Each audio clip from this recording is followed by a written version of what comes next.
You know, behind the apps we all use every day, there are these huge, almost invisible engineering challenges being solved all the time.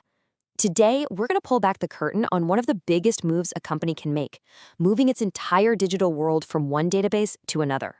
This is the story of a journey from Cassandra to Google Spanner. So, right off the bat, you've got to ask the big question. Why? Why on earth would you decide to move the entire foundation of your digital house, especially when the old one seems to be working just fine? This isn't just dragging a file to a new folder, it's a massive, risky project. So there has to be a really compelling reason. And to get to that why, we have to start with the problem. We need to take a look at the old home and the challenges that were starting to crop up. And in this story, that old home is a database called Apache Cassandra. Now, let's be super clear. Cassandra is an incredible piece of tech. It is powerful, it's resilient, it's a workhorse. But here's the thing. When you get to a truly massive global scale, managing it can become a real headache. All that time engineers spend manually tweaking things, rebalancing data, and just keeping the lights on, that's called operational overhead, and it becomes a huge drag that keeps them from building the cool new features we all want. Okay, so if Cassandra is the old home with some serious growing pains, what's the new dream home they're moving into? Well, that would be Google Spanner, a database that basically promises to solve all those nagging problems. And this is where it all clicks. You can see it right here. That manual scaling and high overhead with Cassandra, that's like paying a constant operations tax. Spanner comes in and says, hey, what if all of that was just automatic? Plus, it offers this thing called strong global consistency right out of the box, which is just incredibly hard to do on your own. So let's break down what these benefits really mean. Zero fuss scaling, that means your developers can just build without ever worrying about hitting a ceiling. Global consistency, that's non-negotiable for stuff like banking or e-commerce. It guarantees the data is always correct everywhere, all at once. And fully managed, that frees up your best engineers to solve big, new problems instead of just babysitting a database. Okay, so the why makes a ton of sense, but how in the world do you actually pull off a move this big? Well, it's not chaos. It's a very carefully planned 5-step journey. You've got schema conversion, dual writes, moving the historical data, data validation, and then the final switchover. Let's walk through it. First things first, before you even think about moving a single byte of data, you have to prepare. It's all about laying a solid foundation. This covers the first two absolutely crucial steps of our migration journey. Step 1 is called schema conversion.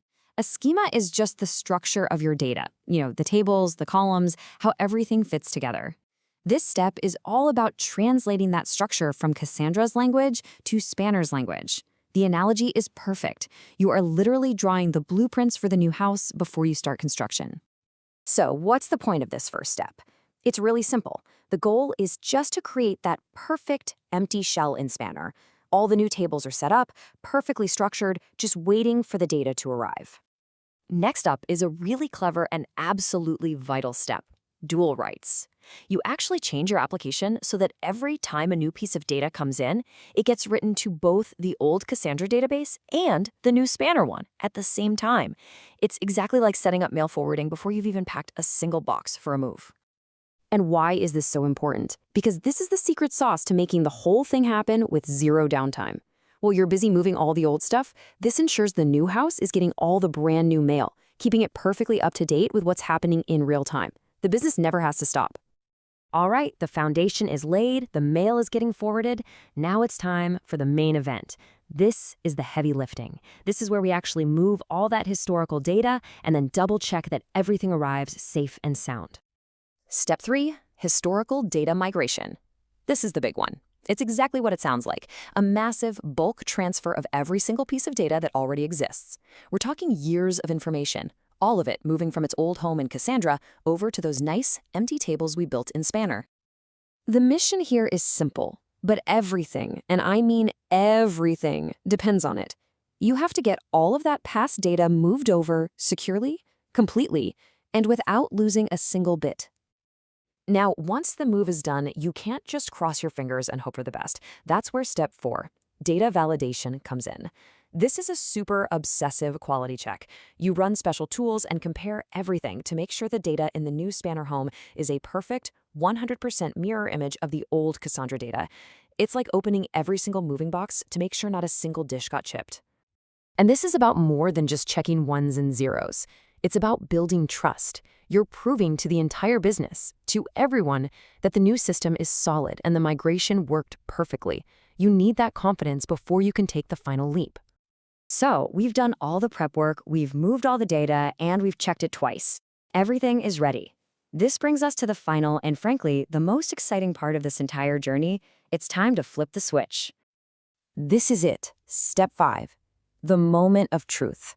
After all that planning, all that coding, all that validation, it all comes down to this single moment. This is the point of no return. And here's the payoff. When you flip that switch, 3 amazing things happen almost at once. 1, the application starts reading data from the new Spanner database. 2, you can finally turn off those dual writes, you don't need them anymore.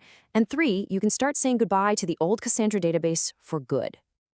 And just like that, the journey is complete. The migration is a success. The application is now running 100% in its new, more powerful, and way more scalable home on Google Spanner. So we've seen the why and the how. It's a huge technical win, no doubt about it. But the real question, the one that really matters, is what happens next?